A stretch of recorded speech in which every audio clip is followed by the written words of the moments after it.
Hoje é a nossa sexta ou sétima? Sétima. Sétima? Já? Já. Amém. Então, vamos lá, vamos iniciar nossa aula. Na semana passada nós começamos na realidade, falando sobre as qualificações do presbitério. E nós abrimos o texto de 1 Timóteo capítulo 3, o texto de Tito capítulo 1, que são textos paralelos. Vamos abrir 1 Timóteo para a gente lembrar? E aí a gente dá continuidade e paramos. 1 Timóteo capítulo 3.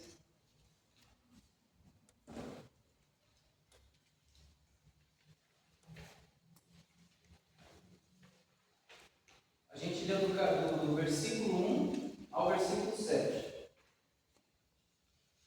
Nós vamos fazer novamente essa leitura.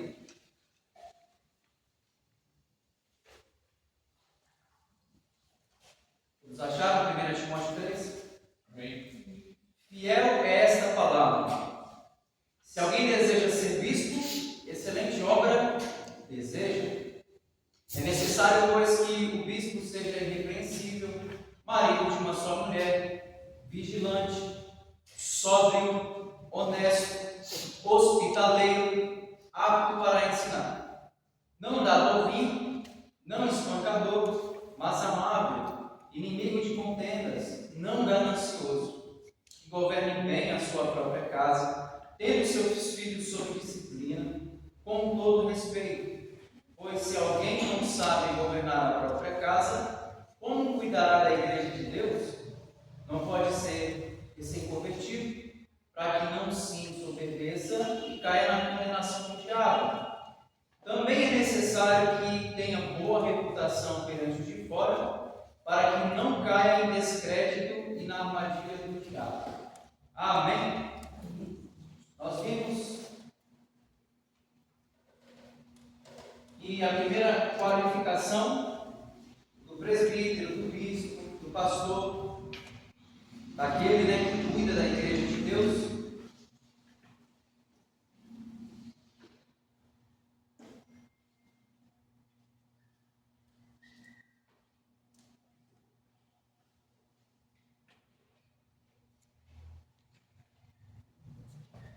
é o testemunho irrepreensível.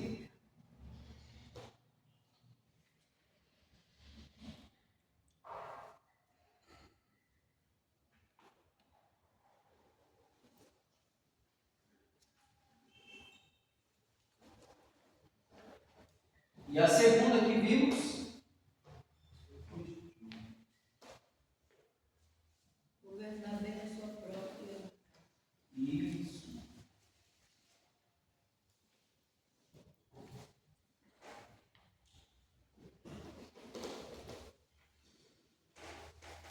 Governar bem a sua própria casa.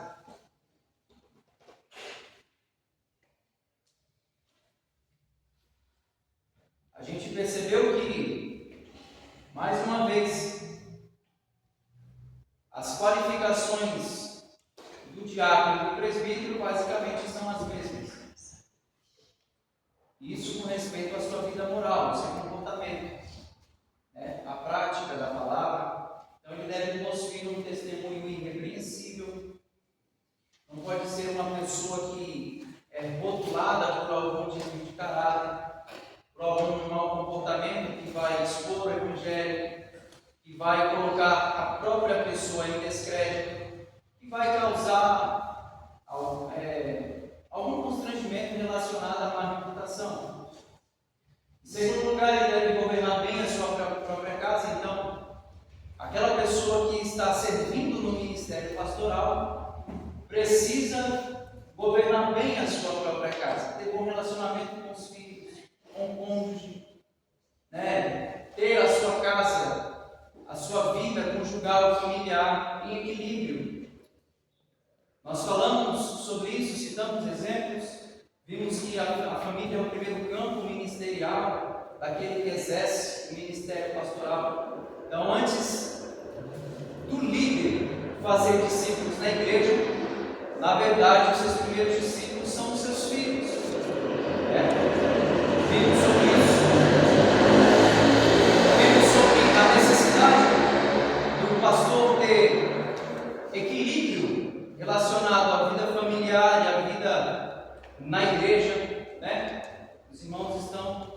lembrados aí.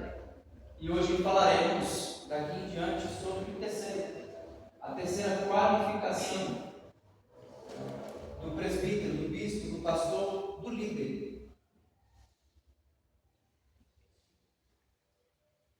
Paulo diz que ele deve ser apto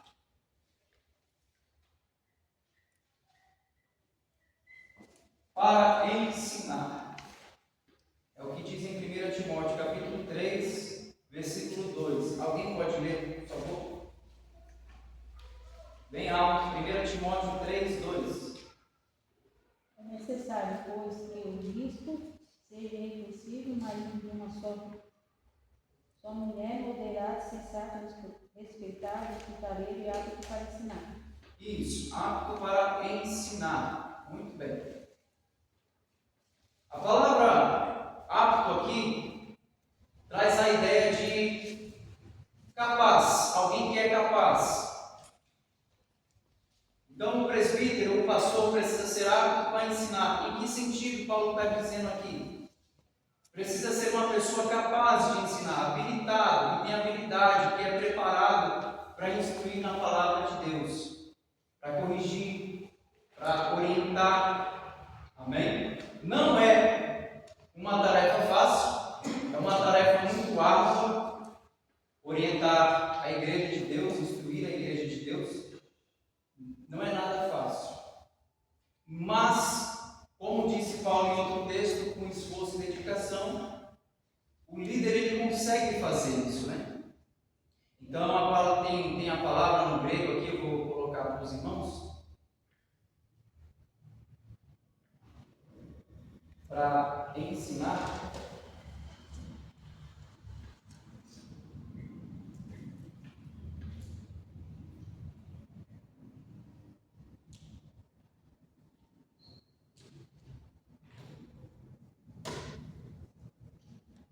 Didáticos.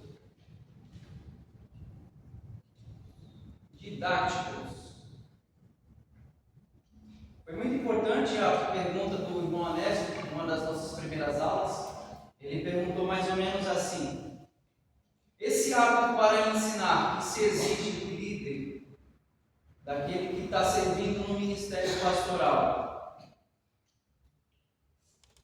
é só através de estudos bíblicos, ensinos bíblicos, aulas, ou também envolve ou fala de dar conselhos, de aconselhar? E lembra dessa pergunta que o Anésio fez? E a resposta que eu dei a ele é que envolve não apenas o aconselhar no pessoal particular, mas também em ministrar aulas, em instruir ao público, né? Como fazemos hoje, essa noite. Essa palavra didáticos tem esse sentido de alguém que tem habilidade, que tem preparo, que tem condição de ensinar a público, não apenas de instruir, de aconselhar no particular, mas de fazer isso diante de toda a igreja. Amém? Então, Paulo já está trazendo para nós que no Novo Testamento, as pessoas que cuidavam da doutrina eram os pastores, principalmente. Não que os diáconos não faziam isso, mas que as pessoas linham de frente nesse negócio eram os pastores. É por isso que do versículo 8 em diante, do mesmo capítulo que nós estudamos esse texto, quando falamos sobre o diaconato, nas qualificações, nas exigências para o diaconato, não se tem apto para ensinar, porque não se exigia isso do diácono. É claro que muitos diáconos tinham essa aptidão e ajudavam os pastores, os presbíteros. A gente tem, por exemplo, o caso de Estevão em Atos capítulo 7. O que ele faz ali diante do Sinédrio é justamente uma demonstração dessa aptidão para o ensino. Até porque o diácono da igreja do Novo Testamento era uma pessoa que tinha esse conhecimento bíblico e, portanto, tinha condições de compartilhar. Mas, a princípio, essa aptidão para o ensino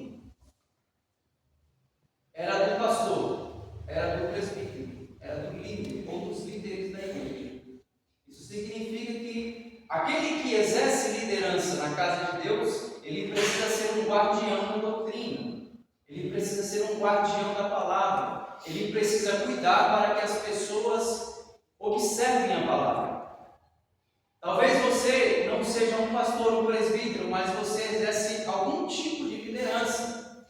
Todas as vezes que a gente vier falar sobre a questão pastoral, se isso se aplica a você que exerce algum tipo de liderança em algum departamento, faça isso, aplique para si.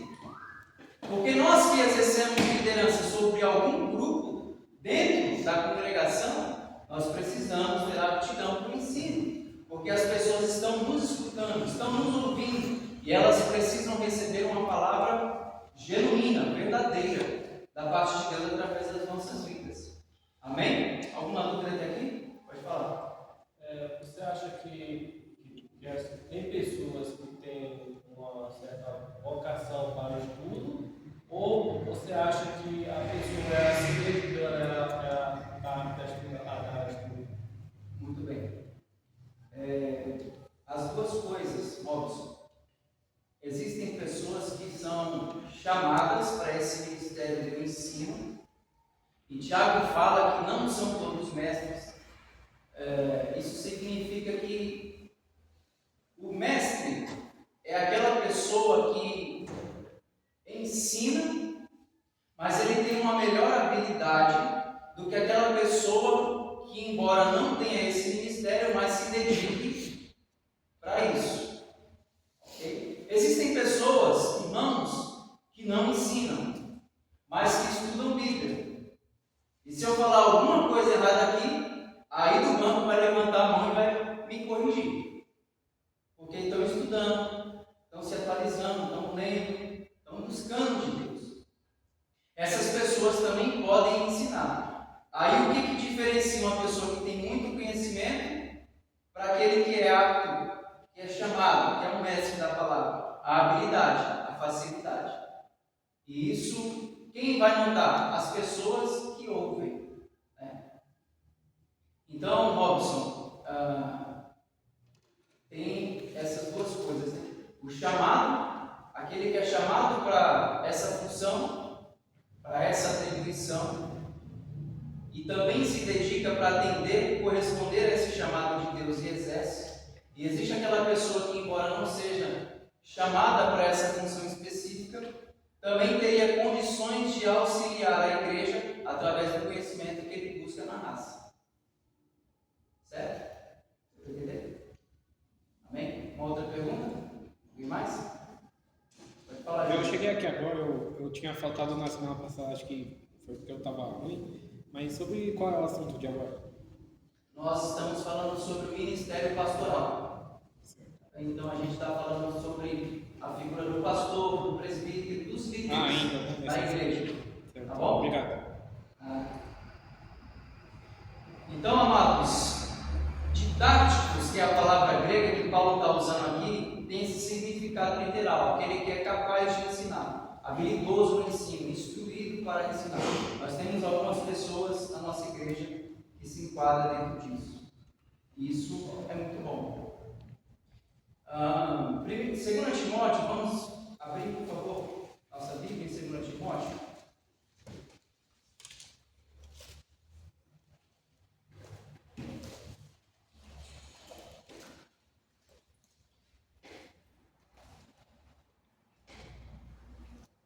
Capítulo 2.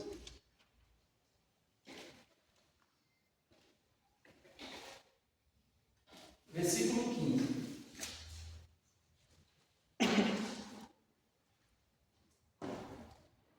Pastor Ricardo, o senhor pode ler? Procura apresentar-te a Deus aprovado, como obreiro que não tem de que se envergonhar, que maneja bem a palavra da verdade. Ou seja, o obreiro de Deus, ele precisa ter isso aqui, né? Não tendo que se envergonhar, e que maneja bem a palavra da verdade. Todo obreiro de Deus, ele precisa manejar bem a palavra, precisa ter habilidade na palavra. Paulo não está dizendo que existe do obreiro uma boa ou uma perfeita eloquência. Existem pessoas que são mais eloquentes que outras pessoas. Existem pessoas que falam bem mais do que outras pessoas. A exigência não você não cometer um erro de gramática, você ser a pessoa que mais fala bonito. Não, a exigência aqui é que maneje bem a palavra. E isso correspondendo com o seu testemunho pessoal, tá certo? Porque ele fala, não tem de que se envergonhar, testemunho pessoal, e que maneja bem a palavra da verdade, ok? Na Bíblia, no Novo Testamento, quando se trata de vida cristã e vida dos obreiros, não se separa o que está escrito e o que se deve praticar. As duas coisas caminham juntas. É o que diz esse texto também. Amém? Agora, na mesma 2 Timóteo, no capítulo 2, no versículo 2. Capítulo 2, versículo 2. Diaconisa Cátia, pode ler? Versículo 2. É o que de mim, entre muitas testemunhas. Um pouquinho mais alto, por favor. E o que de mim, entre muitas testemunhas, ouvistes, confia aos homens fiéis, que sejam idôneos para também ensinarem aos outros.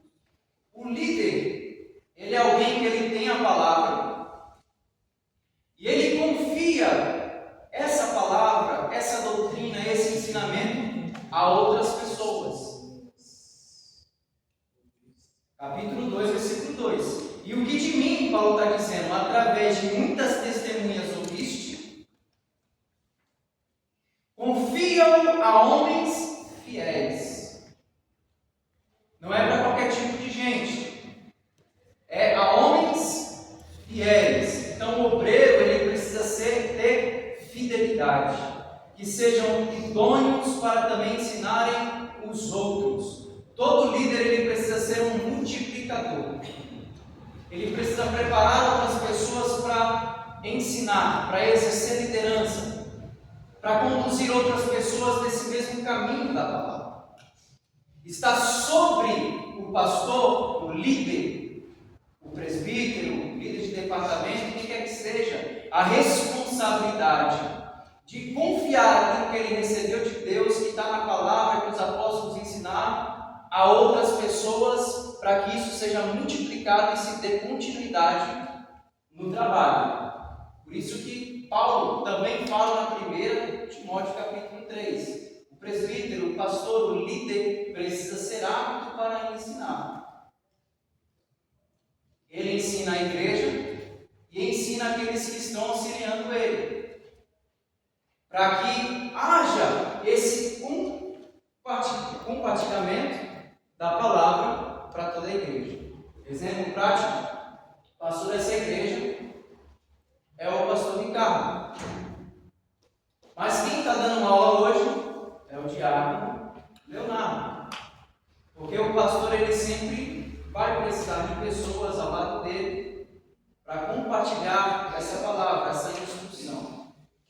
Confia-o a homens fiéis que sejam idôneos para também ensinarem os outros. Amém? Então, daquele que recebeu esse chamado de Deus para exercer liderança sobre a igreja dele, e ele está realizando essa função do ensino, ele precisa ter conhecimento, manejar bem, ter habilidade na palavra. Foi o primeiro texto que lemos. Esse segundo texto, o que está dizendo para nós? É que ele precisa ter disposição para ensinar os outros, para preparar outras pessoas nesse serviço de ensino e instrução de toda a igreja. Alguma dúvida até aqui? Tito capítulo 1, versículo 9. É um outro texto que se enquadra dentro do número 3. Tito capítulo 1, versículo 9.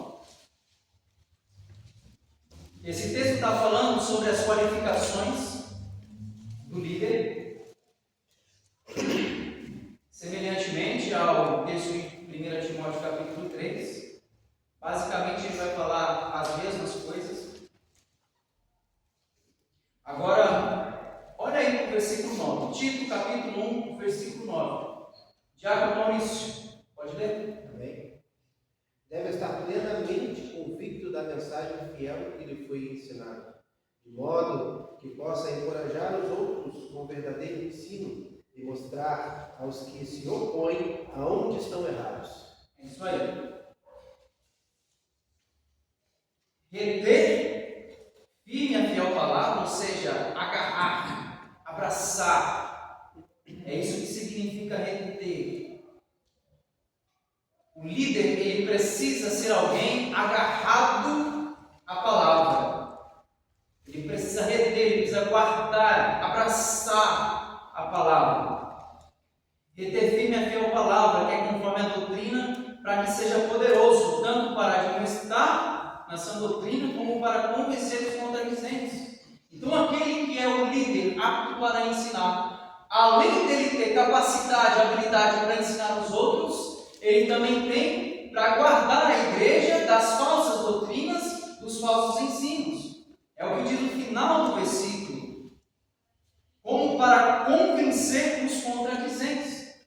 Então, quando chega alguém com falso ensino, com uma ideia estranha, contrária àquilo que a palavra ensina, as primeiras pessoas responsáveis a vacinar a igreja, defender a igreja desse perigo, são os pastores, são os líderes da casa de oração. Isso fala sobre fidelidade à sã doutrina. Agora, Esdras, vamos para o Antigo Testamento, capítulo 7, versículo 10. Livro de Esdras, capítulo 7, versículo 10.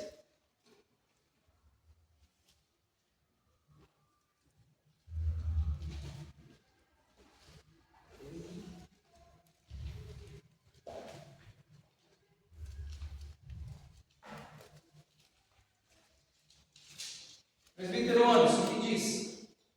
Porque Esdras pôs no coração o propósito de buscar a lei do Senhor, cumpri-la e ensinar em Israel os seus estatutos e os seus juízos. Ok? Capítulo 7, versículo 10 de Esdras. Esdras tinha disposto o seu coração para buscar o Senhor e para cumprir a sua lei. Ou seja, essa disposição de buscar a palavra, tanto o conhecimento quanto a prática, isso precisa vir do coração. É uma disposição interna, nasce de dentro. É uma paixão, um amor que você tem pela palavra e você precisa conhecer Deus através dela. Aquele que verdadeiramente foi chamado para liderar pessoas na casa de Deus, ele não consegue ficar distante da palavra. Ele constantemente está buscando na palavra, é uma necessidade na vida dele. Isso parte do coração, pois Esdras tinha disposto o seu coração para buscar ao Senhor e cumprir a sua lei. Precisa de disposição. E para ensinar a Israel os seus decretos e as suas leis. Porque todo líder, ele precisa ser estudante da Bíblia. Anote isso no seu caderno, por favor. Todo líder precisa ser estudante da Bíblia. Não tem como ensinar se você não aprende. Não tem como ensinar se você não estuda. Todo líder precisa ser estudante da Bíblia. Todos devem possuir conhecimento bíblico para instruir, para corrigir, para aconselhar. Nós não aconselhamos as pessoas com base naquilo que nós achamos. Nós aconselhamos as pessoas com base naquilo que está escrito.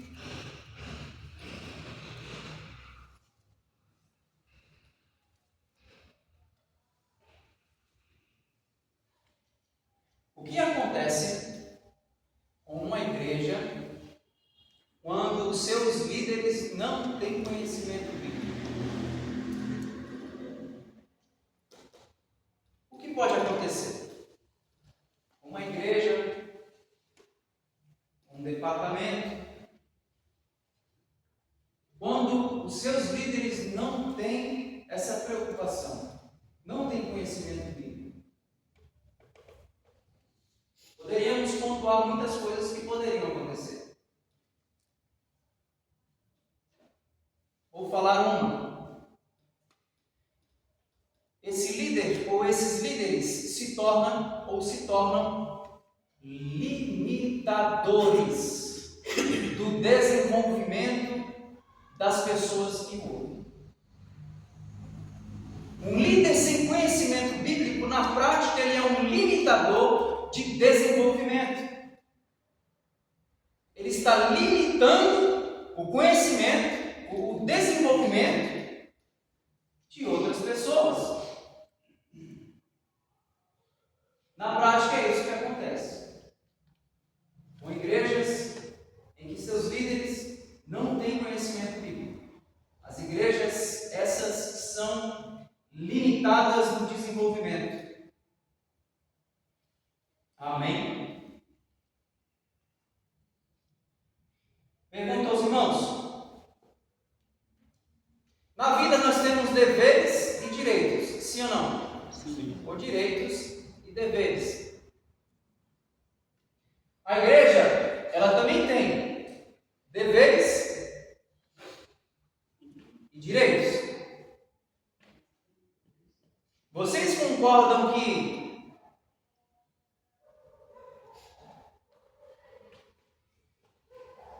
o conhecimento bíblico é um direito da igreja? Vocês concordam? Com base em quê? Com base em quê? Justifique sua resposta. Tipo, se você for debater com alguém, você precisa saber. Ok. Defender a fé, sobre o que você crê. Tipo, o testemunho de casamento, porque o entendimento dele não é igual ao nosso. Então você precisa ter base na Bíblia, se conhecer ela, para você poder debater. Porque senão, ele que te deixa lá, sem você ficar na dúvida, será que está certo ou não está. Então você precisa ter o conhecimento. Ok, muito bom. Se você não tem conhecimento, aí você pega um não convertido ou um desviado, uma pessoa que sai da igreja. Como é que você vai orientar a pessoa para voltar, para seguir o caminho a seguir? Tem que ter conhecimento. Sim. Bom. Muito bom. Se não me engano, um versículo, que eu esqueci o nome do homem, mas que ele fala que quer comandar, aí acho que é Deus ou Jesus que fala que ele não irá comandar se ele não conseguir, se ele não meditar na palavra e não ter conhecimento dela. Ok. Eu acho que o texto que representa muito isso, para mim, tá? João 8,32. Conhecereis a verdade e a verdade vos libertará. E a palavra do Senhor é a verdade. Ok, muito bom. É isso mesmo? O conhecimento bíblico é um direito da igreja? Tá certo. Então, podemos concluir que o líder, que ele não tem o conhecimento, e porque não tem o conhecimento, não tem capacidade de compartilhar o conhecimento com a igreja, ele está roubando um direito que é da igreja de Cristo. Podemos concluir isso? Veja que é uma coisa muito grave, hein? Deus, ele confiou à sua igreja a instrução dos líderes. E aí, quando eu exerço liderança na casa de Deus e eu não compartilho conhecimento com a igreja, com aqueles que estão sob a minha responsabilidade, digamos assim, da instrução, então eu estou roubando um direito que é dessas pessoas. E isso é uma coisa que Deus espera que façamos justamente o contrário. Amém? Alguma dúvida? Pastor, o senhor acrescenta algo? Amém. 2 Timóteo capítulo 2.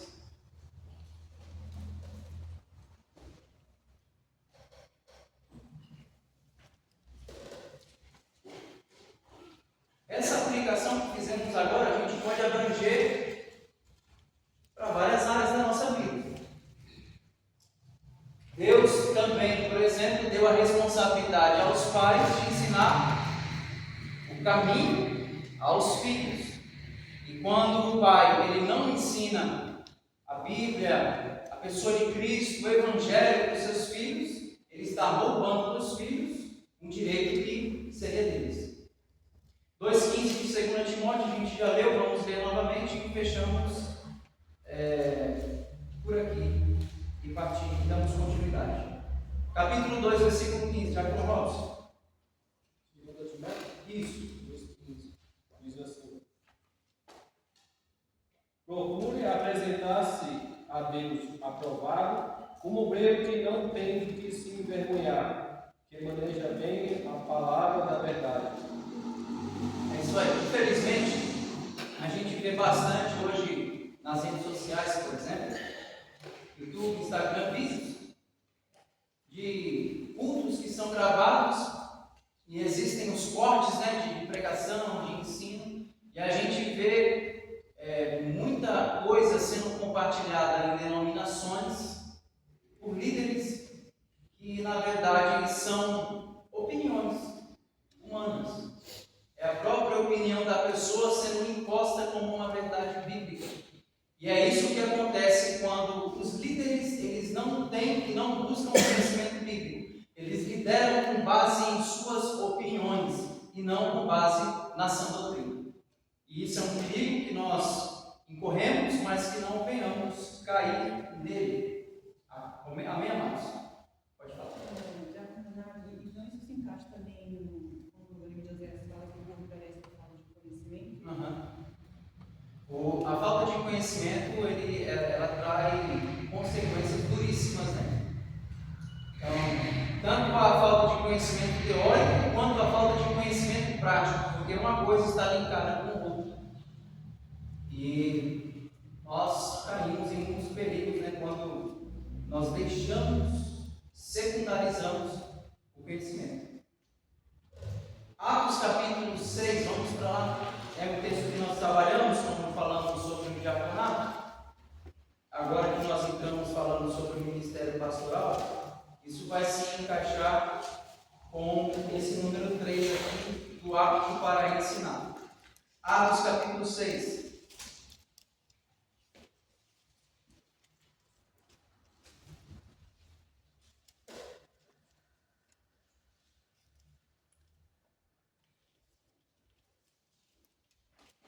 Versículo 1 em diante. Todos acharam Atos capítulo 6? Pastor Ricardo, leia. Naqueles dias, crescendo o número dos discípulos, houve murmuração dos gregos contra os hebreus, porque as suas viúvas eram desprezadas na distribuição diária de alimento. Continue. Então os doces, convocando os discípulos, disseram: não é razoável que nós deixemos a palavra de Deus e sirvamos às mesas. Olha aí, não é certo, não é razoável que nós deixamos a palavra de Deus e sirvamos as mesas. As mesas. Continue. Escolhei, irmãos, dentre vós, 7 homens de boa reputação, cheios do Espírito Santo e de sabedoria, aos quais constituamos sobre este importante negócio. 4. Mas nós perseveraremos na oração e no ministério da palavra.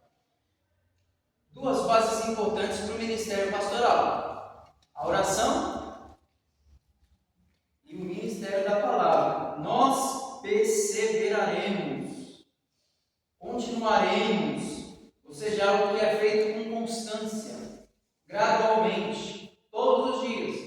Oração, palavra.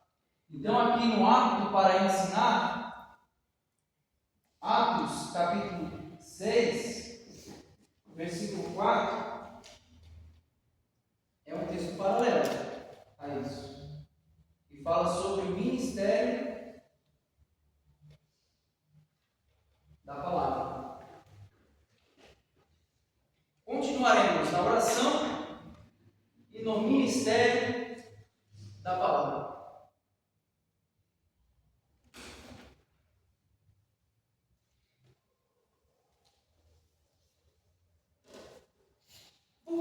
expressão ministério da palavra. Já se perguntou isso nesse texto? Por que essa expressão? Porque ele fala assim, na oração, e poderia dizer, e na palavra. Nós continuaremos na oração e na palavra. Só que Lucas está escrevendo o que eles disseram e eles estão falando. Continuaremos na oração e no ministério da palavra. Ele usa a expressão ministério.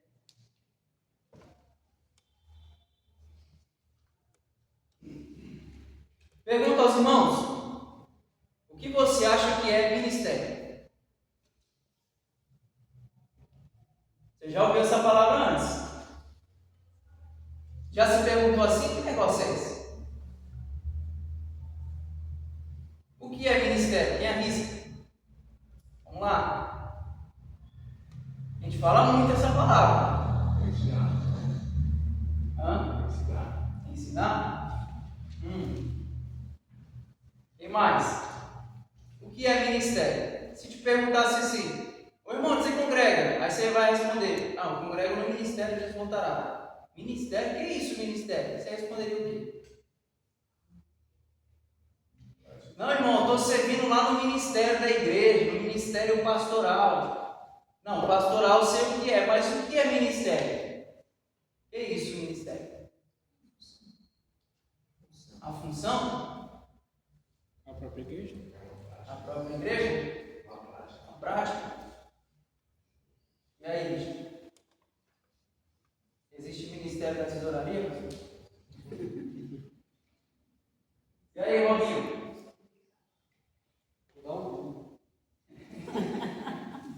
Ministério. Isso aqui é muito importante nesse texto. E é um detalhe que eu gosto muito.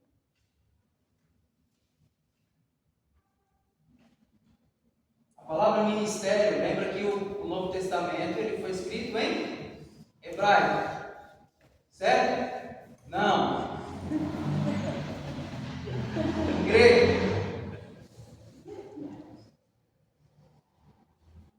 E a palavra ministério aí é essa. Diaconia.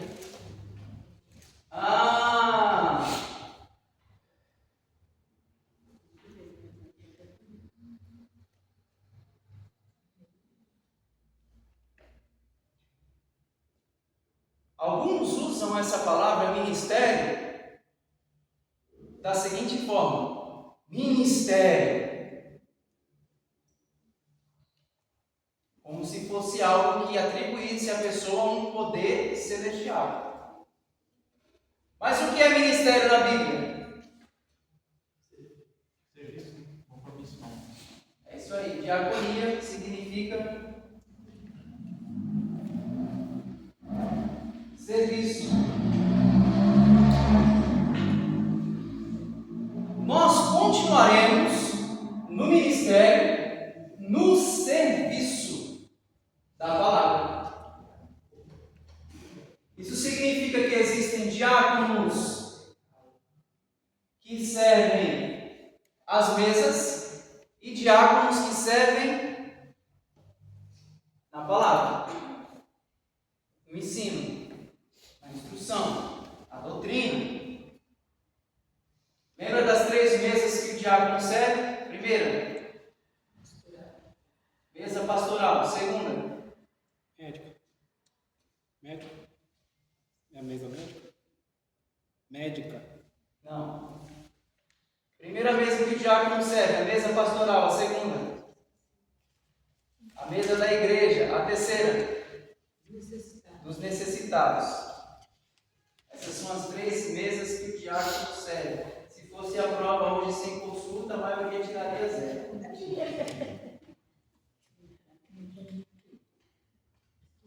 Diaconia significa serviço.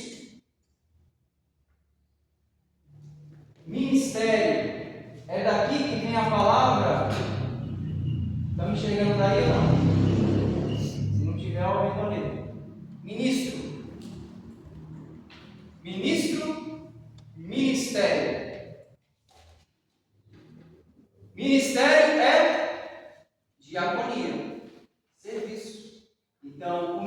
presbítero, ele é um servo. Todo aquele que exerce o ministério, na prática, ele é um servo. Veja que todo obreiro, na prática, ele é um diácono. Pastor Ricardo, o senhor exerce hoje no ministério pastoral, deixou de ser diácono? Não. Sempre soube disso, né? Pois é. Jesus falou, aquele que quer ser o maior, sirva. Hoje o que eu estou fazendo aqui com vocês é diaconia. Eu precisei estudar, dedicar tempo, planejar o que eu traria hoje. O que é isso? Serviço. Né, gente?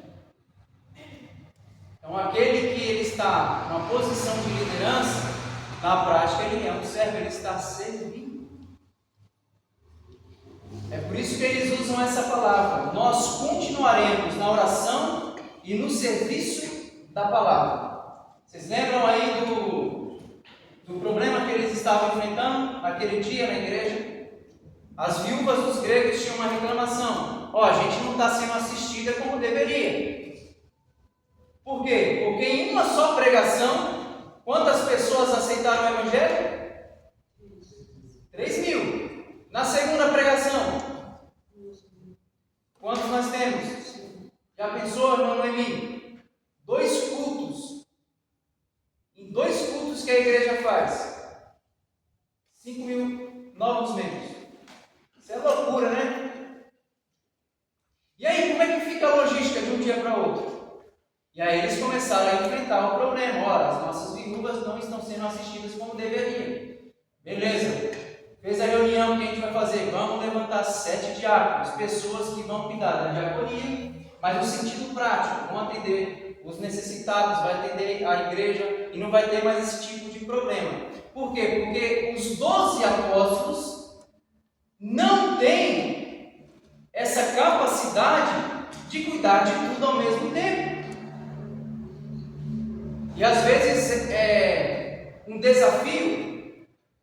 Nós temos aqui o pastor Ricardo que pode nos ajudar, se ele quiser falar um pouco disso, mas eu vejo que é um desafio para os pastores, para os líderes, essa questão de, às vezes, você ter muitas demandas, muitas agendas, e você achar que consegue cuidar de tudo ao mesmo tempo.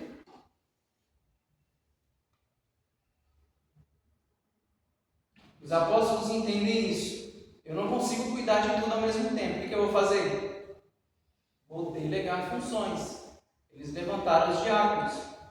Então, os diáconos vão cuidar das coisas práticas da igreja e a gente continua na oração instruindo o povo, servindo o povo de que jeito? Entregando cesta básica, cuidando da vida social, visitando as viúvas, assistindo elas, como é falado no texto. Não, a gente vai cuidar das pessoas que estão chegando e vamos ensinar o Evangelho para essas pessoas se firmarem na fé. A gente vai estar capacitando os novos obreiros. Isso é o ministério da palavra que foi entregue e exercido pelos apóstolos. E quem deu continuidade a isso foram os presbíteros, os bispos, os pastores da igreja do Novo Testamento. Isso até o dia de hoje. Alguma dúvida? Só queria uma ideia. Nós temos um exemplo bem claro do Moisés. Sim. Continue. Não, só para lembrar isso aí que ele acabou tomando tudo para si e quase fato, praticamente. Quase ficou doente, não. E é isso que acontece, né, pastor? Uma das coisas que acontece assim, com muita frequência é da gente só perceber muitas coisas quando elas surgem, né? E no caso desse aqui, surgiu um problema. Alguém levou uma demanda que estava fora do normal para eles. E talvez não estava enxergando, né? Até que chegue o problema. Ainda é assim hoje. No começo, imagina a igreja pequena, está muito fácil, a pessoa está fazendo tal. Chega uma hora, opa, a coisa mudou. Aí começa a delegar as pessoas. Isso acontece naturalmente. Eu acho que Deus dá essa instrução. Já, sabe, Deus que instruiu o pastor a fazer isso. É legal que você planeja isso. À medida que vai surgindo o problema. Por exemplo, você falou, não tem como atender tudo ao mesmo tempo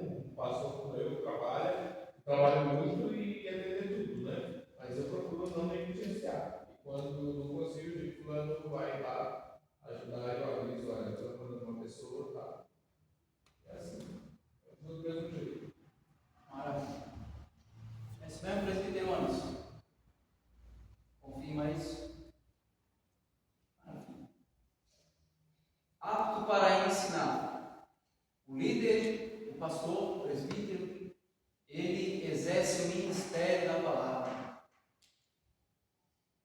O professor de escola bíblica, ele também.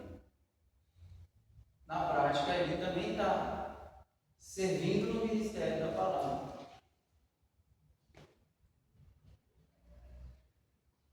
A igreja necessita de pessoas que sirvam na palavra.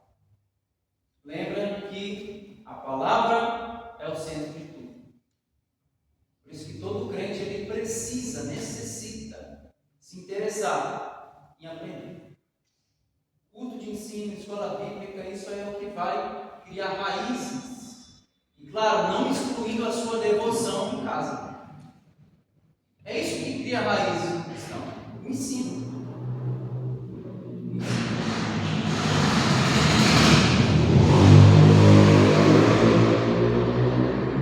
Existem pessoas que elas vão ler a Bíblia.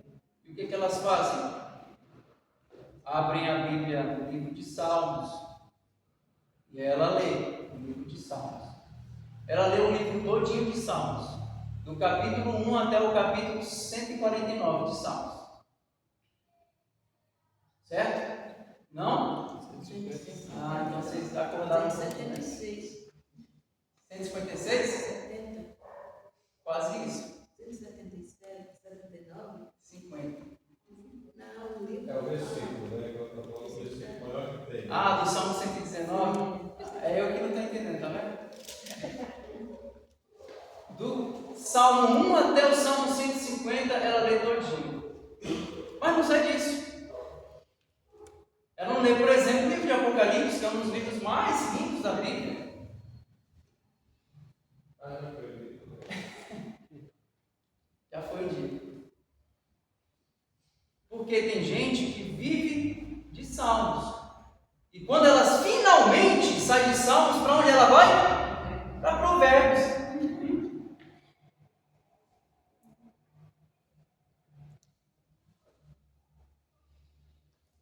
Às vezes nós deixamos as instruções de Romanos, 1 e 2 Coríntios, Gálatas, por aí vai.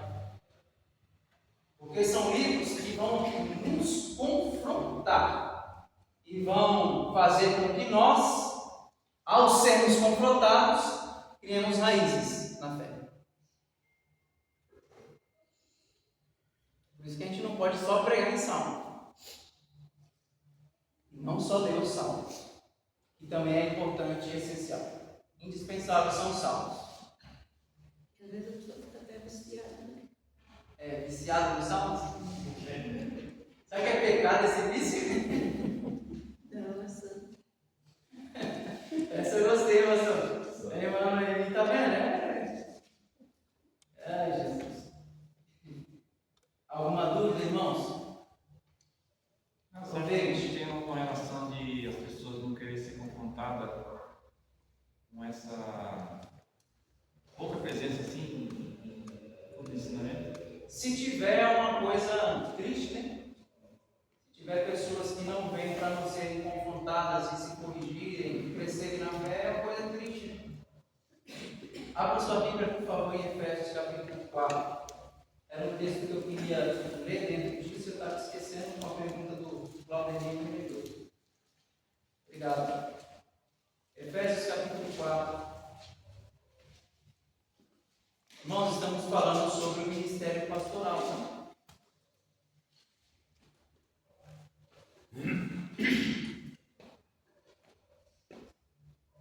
Efésios capítulo 4, olha o que diz o versículo 11. De olho no texto aí. E ele mesmo deu. Ele quem? Jesus. Jesus. Uns para.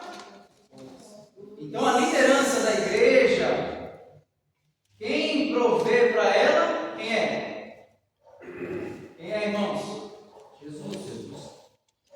Ele mesmo deu uns para apóstolos, outros para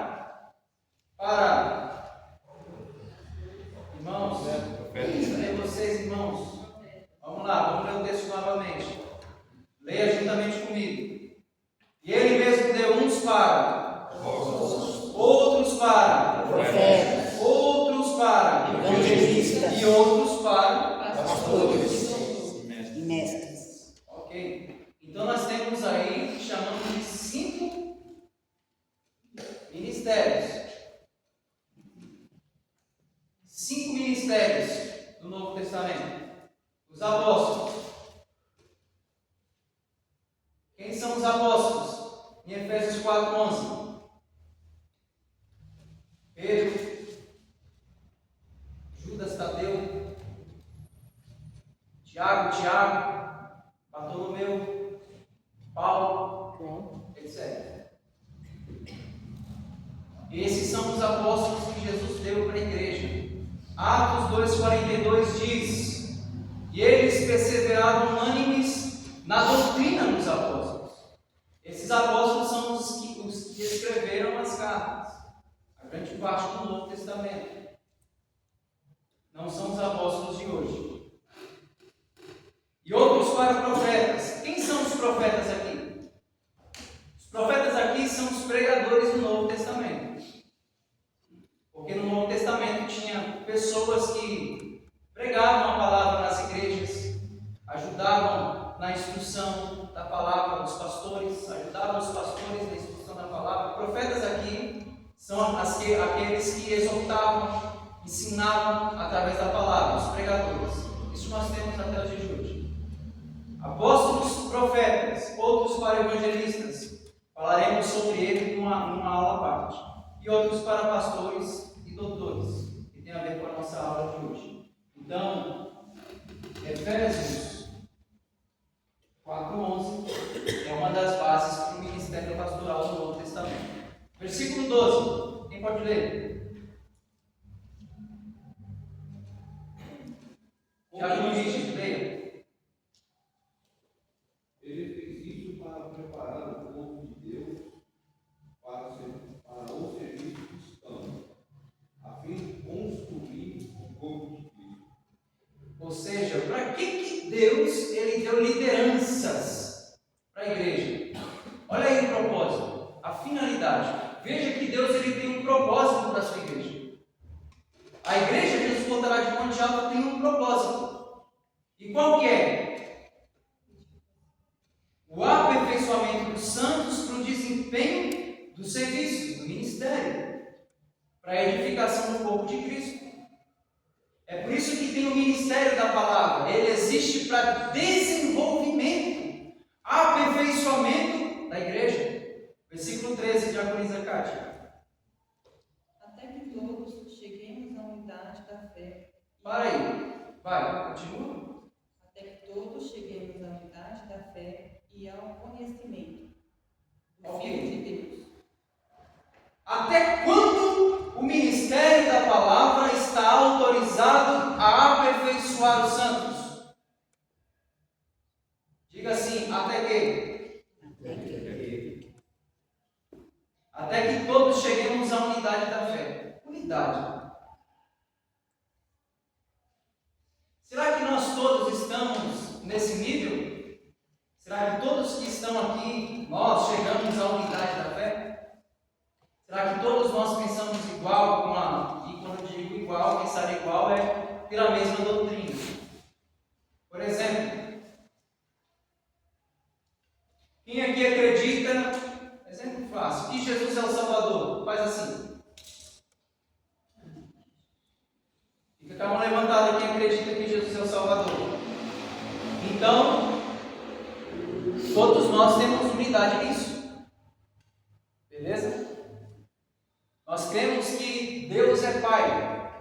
O Espírito Santo, ele tem as suas funções, né? Que Jesus fala, ensinar, lembrar, etc. Tudo isso aí a gente crê. Então, basicamente nós temos unidade em uma doutrina. Isso é unidade, ter o mesmo pensamento. E ele fala de unidade da fé, ou seja, do Evangelho e do pleno conhecimento do Filho de Deus. Aí continua, irmã Cátia, até que todos cheguemos ao quê?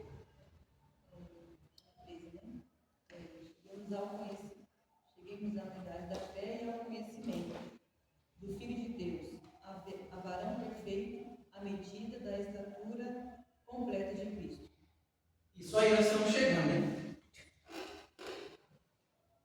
A perfeita estatura da plenitude de Cristo. Em outras palavras, irmãos, até Jesus voltar. O ministério da palavra precisa ser exercido até Jesus voltar. 14. Irmão Fábio. Para que não sejamos mais meninos inconstantes, levados em rodas por todo vento de doutrina, desejando dos homens que, com astúcia, enganam fabulosamente. Para que não sejamos mais meninos. Olha aí, isso está dentro do propósito desse ministério da palavra. O líder, ele auxilia a igreja a avançar, a sair da imaturidade, para que não sejamos mais meninos, para que não sejamos mais imaturos. Atitude de menino, comportamento de menino, crença de menino, conhecimento de menino, fala de menino. Imaturidade.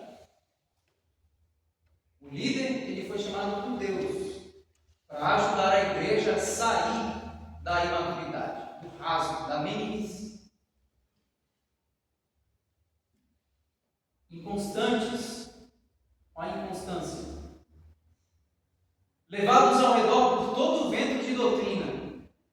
Já imaginou uma pessoa que ela acredita em tudo que ela ouve? Ela assiste alguém na internet, como deu o exemplo da irmã Luciana, testemunhas, dizendo que Jesus não é Deus. Ixi, será mesmo? Já começa a acreditar naquilo. Aí ela ouve um padre em outro canal dizendo que Maria é a mãe de Deus. E semelhante como Jesus, ela foi assunta aos céus, porque o catolicismo ensina isso. Maria ascendeu aos céus e, além disso, permaneceu a sua vida inteira virgem. Aí a pessoa ouve esse canal e fala: rapaz, será que é mesmo? Inconstante, sendo levada por todo o vento de doutrina, pelo engano dos homens que com astúcia induzem ao erro. Versículo 15. M. Em vez disso, falaremos a verdade em amor. Em amor? Não é com raiva, né? Então, o líder que ele vai, por exemplo, trazer uma mensagem de correção, ele não traz uma mensagem de correção com ódio no coração, com amor. Não é assim, presbítero Anderson? Tem que ser com amor. Tornando-nos em todos os aspectos cada vez mais parecidos com Cristo, Opa. que é a cabeça. É isso aí. A missão que o pastor Ricardo tem para com a sua vida é que você se torne, através dos ensinos, da palavra, da correção, que você se torne cada dia mais parecido com Cristo. A pergunta é: a gente tem o nosso coração aberto para ser pastoreado?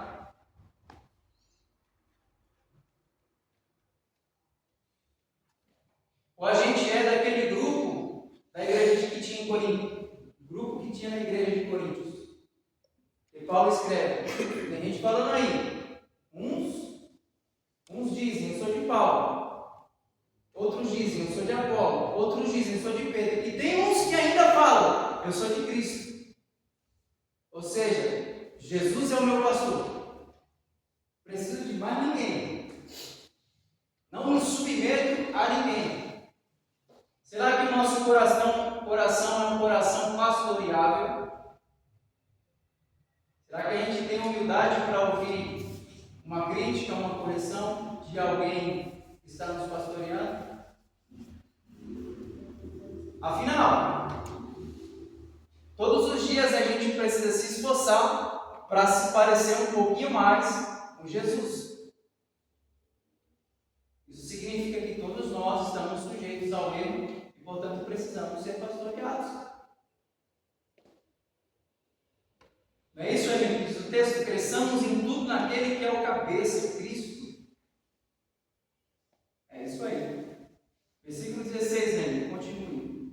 Ele faz que todo o corpo se encaixe perfeitamente. E cada parte, ao cumprir sua função específica, ajuda demais a crescer, para que todo o corpo se desenvolva e seja saudável em amor. É isso aí. Do qual todo o corpo bem ajustado, ó, bem ajustado e ligado pelo auxílio de todas as juntas. Isso fala de comunhão. A palavra comunhão, vocês lembram? Significa o ato de ser comum. Sermos parecidos, apesar das nossas diferenças. Atos 2 fala sobre isso, né? E eles tinham tudo em comum. Comunhão. O texto está dizendo: no qual todo o corpo bem ajustado, ligado pelo auxílio de todas as juntas. Tem gente que não se importa em estar ligado junto. Ele estando desligado ou não, para ele não faz diferença. Que tipo de membro é esse? E para ele tudo bem estar fora do corpo? Imagina um dedo fora da mão.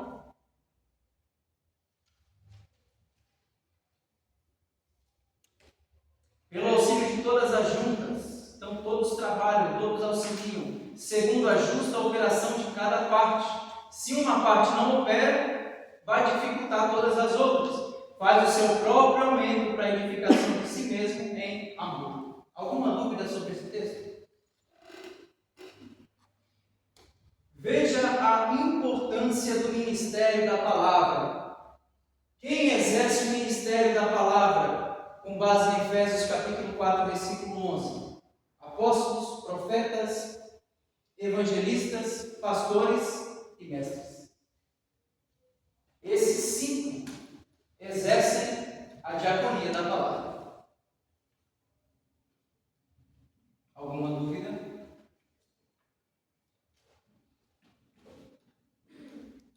Esse versículo o 14, fala: então não seremos mais imaturos como crianças, nem levados de um lado para o outro. Tem alguma coisa a ver com Hebreus 5? Total. Primeira vez. Sim. Vou ler do 11 até o 15. Repete o texto para todo mundo acompanhar. Hebreus 5.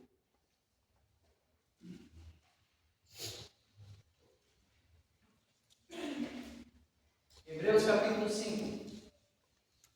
Versículo 11 ao 15. 11 em diante.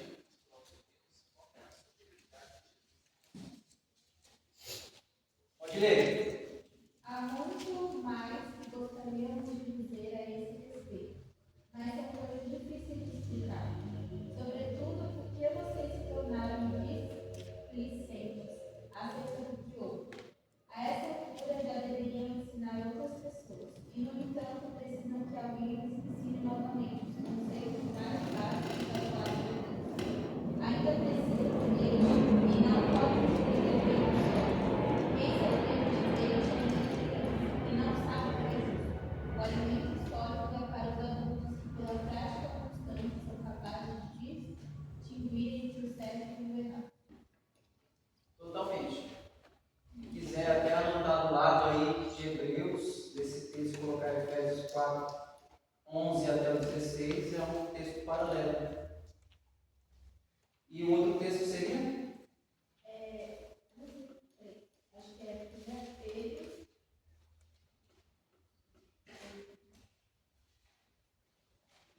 1 Pedro 2, 2. 1 Pedro 2, 2, que diz: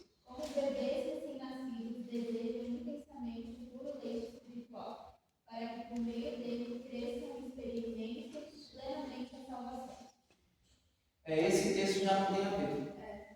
Usa basicamente a mesma expressão, né? Só que aí fala desejar, o puro leite.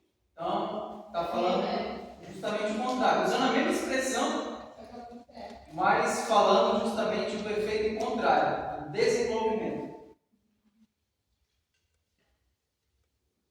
Interessante, né, irmãos?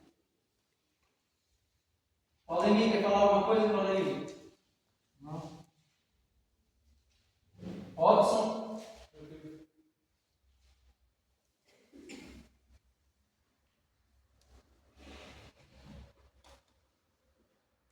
Vou pular para o próximo. Posso? Tudo bem, pastor? Número 4.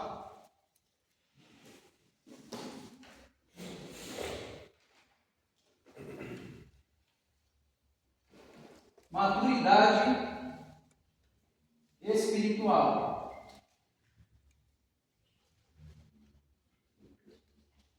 E lá em Timóteo, né? É o texto que a gente está trabalhando. Ele fala que precisa ser alguém não neófito.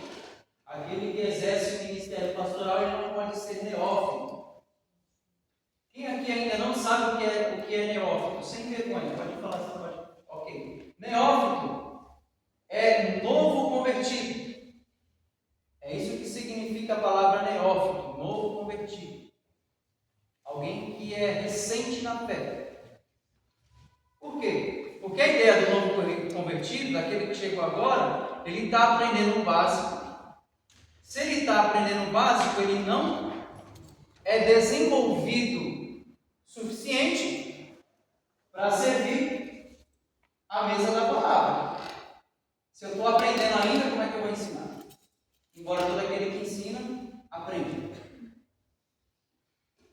Neófito não pode ser novo convertido. Isso fala de maturidade espiritual. Maturidade é aquela coisa, né? O que exige? Em primeiro lugar, tempo. Uma pessoa não se torna madura do dia para a noite. Precisa ter experiência. Precisa apanhar da vida um pouco, né, irmãos? Precisa da vida e dos outros. Precisa aprender, dedicar tempo, passar noites em claro, orando, estudando Bíblia, aprendendo com Cristo. Maturidade espiritual. Podemos chegar, qualquer pessoa pode chegar à maturidade espiritual, sim ou não? Sim. Aliás, a maturidade espiritual é exigida de todo crente, sim ou não? Sim. Hebreus capítulo 5. Hebreus disse aí, como a Emily leu. Olha, pelo tempo que vocês têm na caminhada, já era para vocês estarem ensinando. Era para vocês terem maturidade. Então existem algumas coisas que a gente poderia ler na carta aos Hebreus, além das que foram escritas, mas ele falou, vou parar por aqui porque o resto não tem condições, vocês não vão entender nada. Maturidade espiritual, a falta dela vai atrasar o ministério de Deus na minha vida. Existem poucas coisas piores do que um líder imaturo. Porque um líder imaturo não sabe falar com as pessoas. Um líder imaturo resolve problemas com dificuldade. Um líder imaturo tem pouca capacidade de instruir outras pessoas. Por isso que Paulo está dizendo, não pode ser neófito. Precisa ter maturidade espiritual. Isso exige tempo. Então, uma pessoa se converteu ontem, hoje já é um pastor. Está errado biblicamente. Precisa ter tempo, ser provado e, após aprovado, exerça. Dei exemplos relacionados a isso, falando de diaconato, dando a vida de Moisés como exemplo. Moisés ficou no Egito 40 anos, foi para Midian, ficou mais 40. Para voltar para o Egito e ficar no deserto mais quanto? 40. Ou seja, Deus preparou Moisés durante 80 anos para utilizar ele por 40. Maturidade espiritual é o tempo que a pessoa precisa para exercer a liderança. Mesma coisa Deus fez com José, Deus fez com Davi. A gente começa a ler, por exemplo, 1 Samuel, já com a ideia de que Davi vai ser colocado no lugar de Saul. Porque a gente conhece a história de Davi. Então eu vou começar a ler 1 Samuel. E a gente que está lendo 1 Samuel, chega em 2, parece que não chega a hora de Davi reinar. Ou só eu que tenho esse sentimento lendo esses livros? Contaram esse spoiler pra gente, a gente ficou agoniado também. Então a gente, Maurício, nós que estamos lendo, a gente se agonia com o tempo que Deus fez Davi esperar. Agora imagina Davi, recebeu a promessa de Deus pastoreando ovelhas, jovem, e ele só começa a reinar em Jerusalém com quantos anos? Você lembra? Com quantos anos Jesus foi batizado? 30 anos, cerca de 30 anos. Com quantos anos José começou a reinar, ou governar no Egito? 30. E Davi? A idade da maturidade, né? 30. Quem disse que ainda está velho? Chegando na idade do sucesso. Isso fala do 30. Tem a questão da cultura também, né? Sei lá. Tinha que respeitar muitos mais velhos do que os mais velhos. É verdade. É uma maturidade precisa ser seguida. Exatamente. Uma coisa que eu quero que você anote aí, coloca aí, experiência espiritual. E quando eu digo experiência espiritual, é relacionada à maturidade, tá certo? Não é experiência do tipo um sonho com arrebatamento, não é esse tipo de experiência que eu estou falando. Experiência relacionada ao crescimento, à maturidade. Já pensou, a irmã Kátia está ali, pastor? Nossa, é aquela experiência com Deus. Então, vou ser bispa. Experiência espiritual. Brincadeira, tá? Experiência espiritual produz equilíbrio. Aproveitando a presença do pastor Ricardo, graças a Deus voltou, né? Aleluia. Fazer uma pergunta para ele.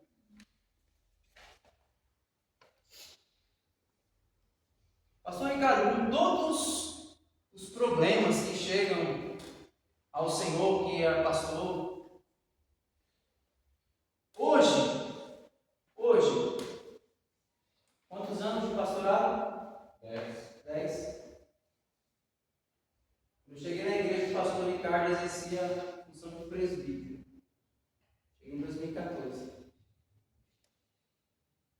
10 anos se passaram exercendo a função. Isso como pastor local. Pergunta é, hoje quando chega problemas, pastor, por mais graves que sejam, o senhor não se surpreende com esses problemas? Ou é mais difícil se surpreender? Nossa, não imaginava que isso poderia acontecer. Honestamente, não. Não se surpreende com mais nada. Isso aí. Por causa da experiência. Tem uma palavra que, uma linguagem que se usa, principalmente para a galera que luta, é a palavra gaguejar. Uma pessoa tomou tanta pancada na canela e é difícil ela sentir dor naquela região. Por quê? Já está aleijada. Não é assim, pastor? É por isso que é mais fácil o líder ele perder o cabelo antes do que outras pessoas. Já estou olhando para alguns. Porque envolve o emocional, o espiritual. São cargas na vida de um pastor. Permita me relembrar uma história que eu já falei para vocês várias vezes, mas isso eu não esqueci. A primeira reunião que eu participei, que foi diácono, foi para tratar de um assunto, pastores e outros diáconos, e o assunto que foi exposto foi que um diácono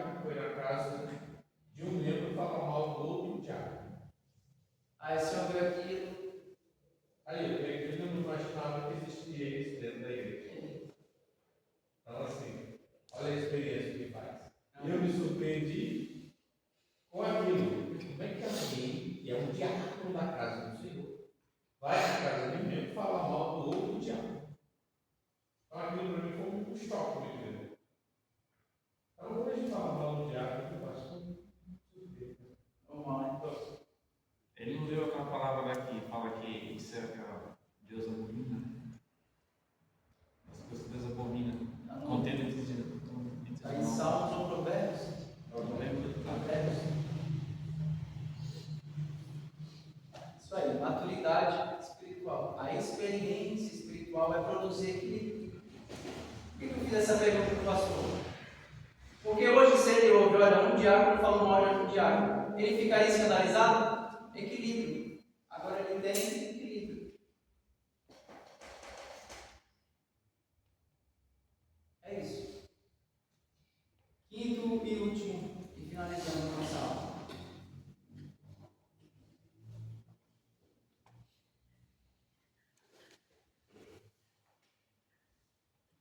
Você vê que a responsabilidade é grande, né? Enorme. Bom testemunho dos de fora.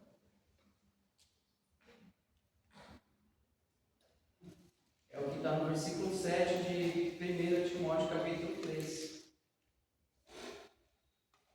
Isso aqui é uma coisa muito interessante, porque fala da reputação do presbítero, né? Ou do pastor, ou do bispo.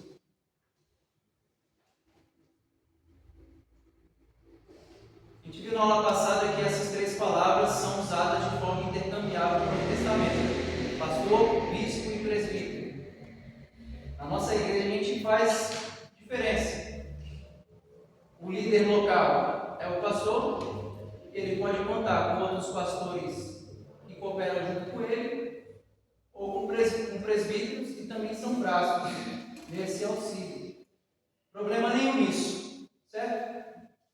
É uma forma de administração da igreja. Mas essas condições, seja um presbítero que auxilia o pastor, seja um co-pastor que auxilia o pastor, seja o pastor, serve para todos. Inclusive para todos os crentes. Porque o que Paulo está dizendo é o que Jesus cobrou de todos os crentes. O que Paulo está ensinando é que aquele que exerce liderança precisa ser o exemplo para os outros cristãos. Não é isso? Possuir bom testemunho de fora, porque fala da reputação do presbítero. A reputação do líder influencia diretamente o testemunho da igreja. Já pensou se o pastor local não tem uma boa reputação? Aí você vai na padaria e você está com uma camiseta e nessa camiseta tem o nome da sua igreja. Aí a pessoa que está te atendendo fala: você congrega naquela igreja? Onde o pastor é... Isso acontece ou não acontece? Então, para a gente que é cristão, principalmente que somos obreiros, isso é uma responsabilidade muito grande. Jesus, ele confiou a reputação dele e do seu evangelho com base na nossa. Porque se a nossa reputação ela for mal, isso atrapalha ou não atrapalha o testemunho do evangelho e da igreja? Olha a confiança que Cristo ele tem para conosco. Então a igreja ela pode perder a autoridade moral quando seus líderes não possuem credibilidade perante a sociedade. Vou repetir isso aqui. A igreja pode perder a autoridade moral quando seus líderes não possuem credibilidade perante a sociedade. A reputação do líder pode abrir ou fechar portas para o Evangelho de Deus. Amém? Alguma dúvida? Próxima aula entramos em outro assunto. Pastor, vinha dar a conclusão? Estou voltando à pergunta da irmã Luziane. A pergunta da irmã Luciane. A pergunta da irmã Luciane. Vocês guardaram? Vocês lembram? Na aula anterior? Na aula anterior. Eu pedi para os irmãos pensarem nessa questão.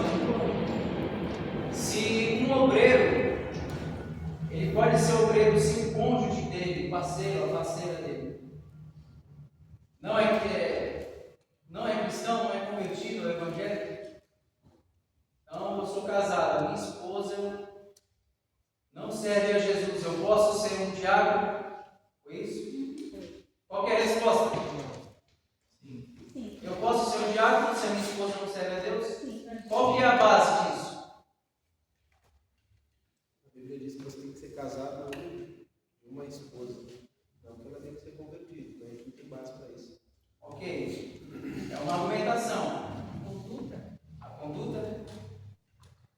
Do tipo, o diácono, ele tendo uma boa conduta, apesar da esposa ter a preferência dela de religião, ela pode testemunhar, não, meu esposo verdadeiramente é um servo de Deus, está tudo certo, pode ser um obreiro, é isso? Eu acredito que não, porque é como o Senhor não opera em dois ambientes. Tipo, eu conheço uma pessoa que disse que a mulher é espírita e o homem é da igreja. E Deus não habita em dois, não habita em lugar sujo, sei lá.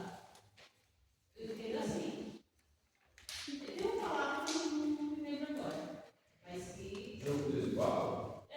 Deus não prospera ali naquele lugar, né? Mas Paulo diz que se consente, se o marido consente, e firma, né? É o que Paulo ensina? Exatamente. Sim. Eu acho que. Eu posso falar não? Sim, sim. Eu acho que não tem a ver não. Esse de Deus não habitar em ambientes. Mas é que assim, as pessoas vão apontar. Ah, não, se a gente fosse preocupar. Pastor casar com a mãe de santa. A mãe de santa, né? Aí nós temos duas questões, ou até três. A primeira questão é a seguinte: ele casou depois que ele foi pastor?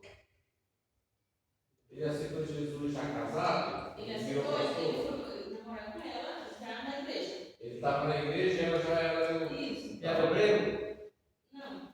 Nesse caso, não sei se é obreiro, mas é uma questão que me Então, deixa. vamos pegar o primeiro exemplo. Ele estava na igreja, já era servo de Deus e foi namorar com alguém deste. Né, costume. A meu ver, um erro dele de ter ido namorar com uma pessoa sabendo que aí sim o jogo desigual.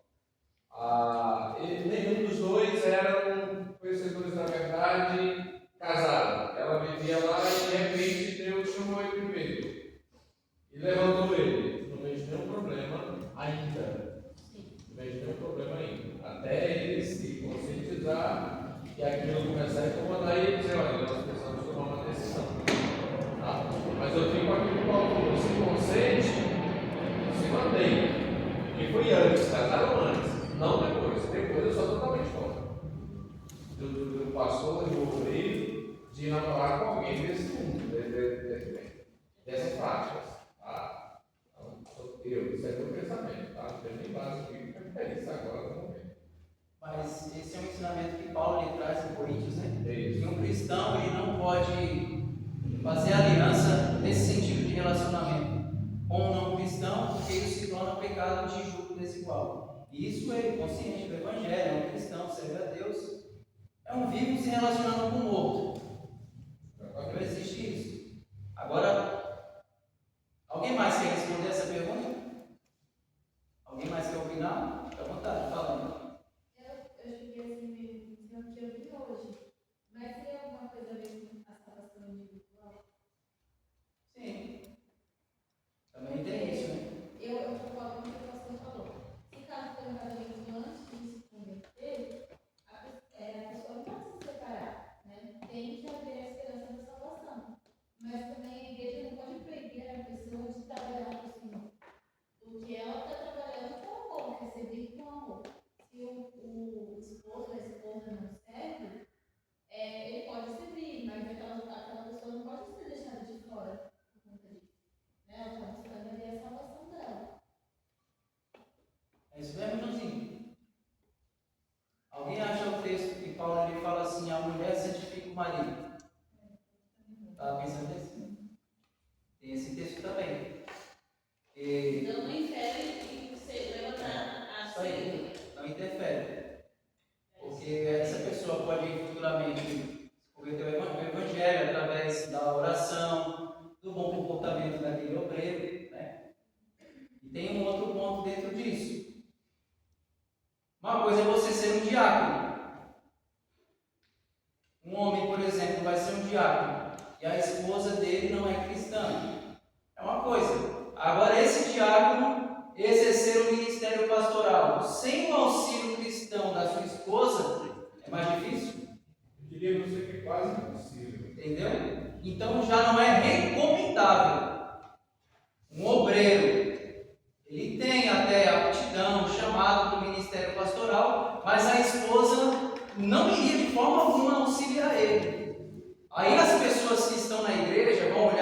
pastor, e lembra que a gente tratou sobre o casamento do obreiro, principalmente do pastor, é um padrão para a igreja local. Então a igreja vai procurar o relacionamento cristão no casamento desse pastor, cuja esposa não é cristã, não vai achar.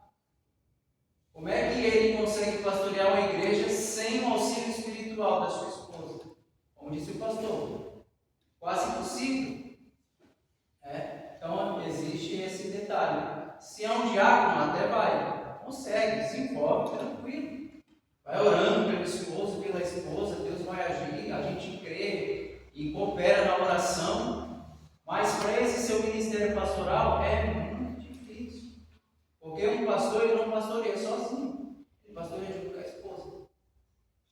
Ainda que ela não tenha o título de pastora, mas é uma auxiliadora desse ministério. Presbítero Antes, fale algo. Você que é um dos pastores da nossa casa.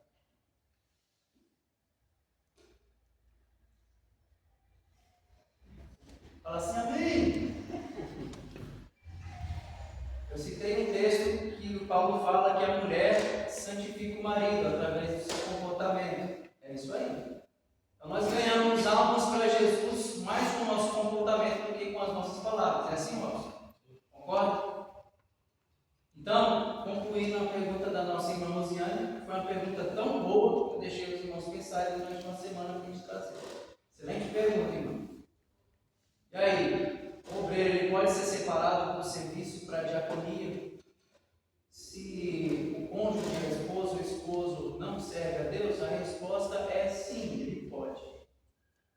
Ele pode. Se ele está dentro das qualificações, das exigências, pode. Se o parceiro ou a parceira estivesse junto na mesma fiação, melhor ainda. Mas se não está, ele pode.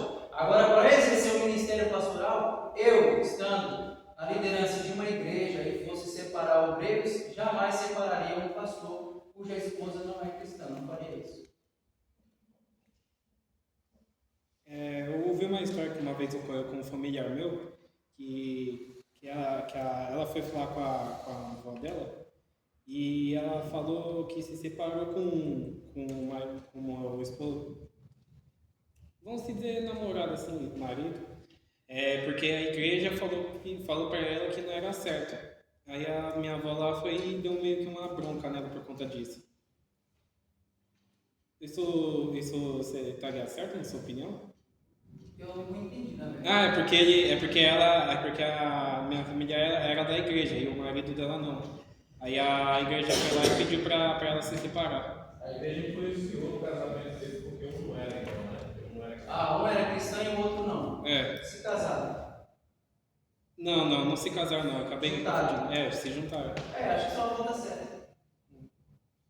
Se é um cristão que crê em Cristo e na Bíblia, o que diz a Bíblia? Que é pecado você se relacionar com uma pessoa de religião diferente. Agora, no caso, já estavam juntos ou não? Estavam juntos. Antes dela ir para a igreja? Eu não sei, porque não sou muito próximo dela. Aí vai ser complicado, né? Porque dá a entender que foi depois, né? Depois que você está na igreja, que conheceu e depois se juntar. Tudo bem. Tá? Exemplo prático, Juninho, você é cristão? Sou. Se batizou? Vai se batizar? Crê em Cristo? Em tudo que está escrito na palavra? Sim. Beleza, meu amigo? O Evangelho, a carta de Deus chamada Evangelho para a sua vida, é que quando você for noivar, casar, você vai procurar uma esposa, conhecer alguém, essa pessoa precisa condicionalmente ser cristã. E se não for? Pessoa do mundo, das baladas, não crê em Cristo, ateia, sei lá, pode não. E se eu for mesmo assim, desobediente e pecou contra a palavra e contra Deus? É outra coisa diferente se os dois não servem a Deus e um foi para a igreja e se converteu e o outro falou, não quero. Totalmente diferente. Entendeu? A diferença do casal aí. É por isso que eu sempre aconselho os nossos jovens, pelo amor de Deus, não façam isso. Por quê? Porque através da pessoa que a gente, através da nossa escolha, escolhendo a pessoa com quem a gente vai casar, dependendo de quem a gente for casar, a gente está matando o ministério futuro que Deus tem para a nossa vida lá na frente. Eu dou graças a Deus pela pessoa que eu casei. Eu não seria nada no ministério que eu exerço hoje se não fosse o auxílio dela. Então é isso que precisa ter. Para os jovens que não casaram ainda, né, Juninho? Precisa ter essa preocupação. O propósito que Deus tem para mim daqui 5, 10 anos, no ministério, na casa dele, no reino dele. Então eu preciso me casar com uma pessoa que se enquadra dentro dos critérios bíblicos para que não tenha esse julgo desigual. Tá bom? Então, isso foi respondido. Tranquilo, Fábio? Amém? Diga assim, glória a Deus. Se no caso que você falou que pode ser diácono e com diferença, aí vai ficar direto, mas não vai ser pastor, certo? Uhum. Então, e vai ficando, leva o resto Na minha opinião, você continua servindo as mesas, como diácono, diaconia, para ser um pastor local e tal. É difícil, né? Prejudicaria a vida dele. Não vai subir de. Todo pastor ele precisa do auxílio da esposa, da força da esposa, do braço da esposa. Não tem como pastorear sem esposa. É só Paulo mesmo e alguns pouquíssimos. Historiadores dizem que Paulo não conseguiu pastorear igrejas e só abrir igrejas e já eram pastores por conta disso. Ele não tinha um auxiliador. É uma dificuldade para o ministério. Isso aí. Amém, amados? Deus abençoe a todos. Trabalho aí, vocês tinham que entregar hoje e entreguem no final. Só falar só mais uma coisa referente a esse último tópico. Hebreus, capítulo número 12, verso número 1 diz: portanto, nós também estamos rodeados de tão grande número de testemunhas, para que deixemos todos o embaraço do pecado, porque tão perto nos rodeia o inimigo, e corramos com paciência a carreira que nos está proposta, olhando sempre para Jesus, o autor e consumador da nossa fé. Amém. Amém? Amém. Glória a Deus. Vamos aplaudir Jesus?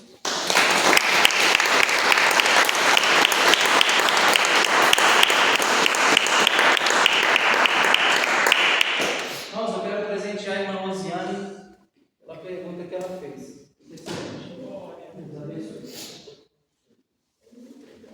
Amém, amados? Olhando para esses requisitos aqui, pergunta que o Léo fez logo, acho que na primeira ou segunda aula. Olhando para isso aqui no dia, como é que nós nos sentimos? Sendo obreiros.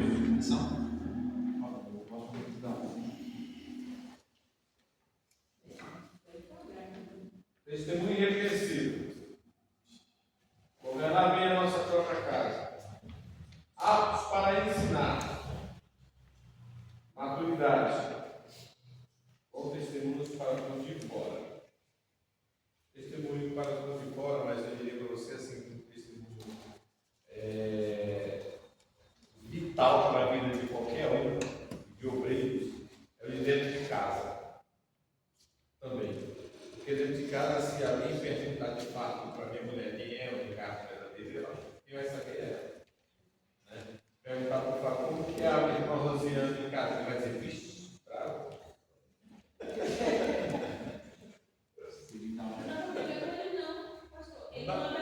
Pois é, aí sim lá na Por isso o casamento é um desafio, né?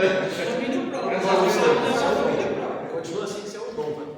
Continua assim, que é melhor. Continua assim. Só tem que ter certeza, Senhor. Vamos lá cantar na casa do Senhor, amado?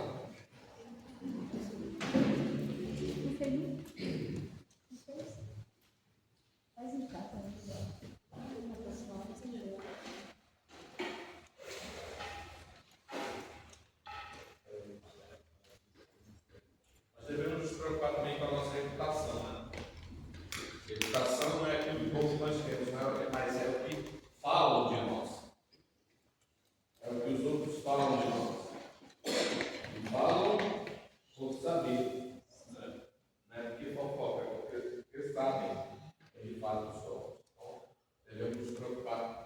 muito com a nossa reputação.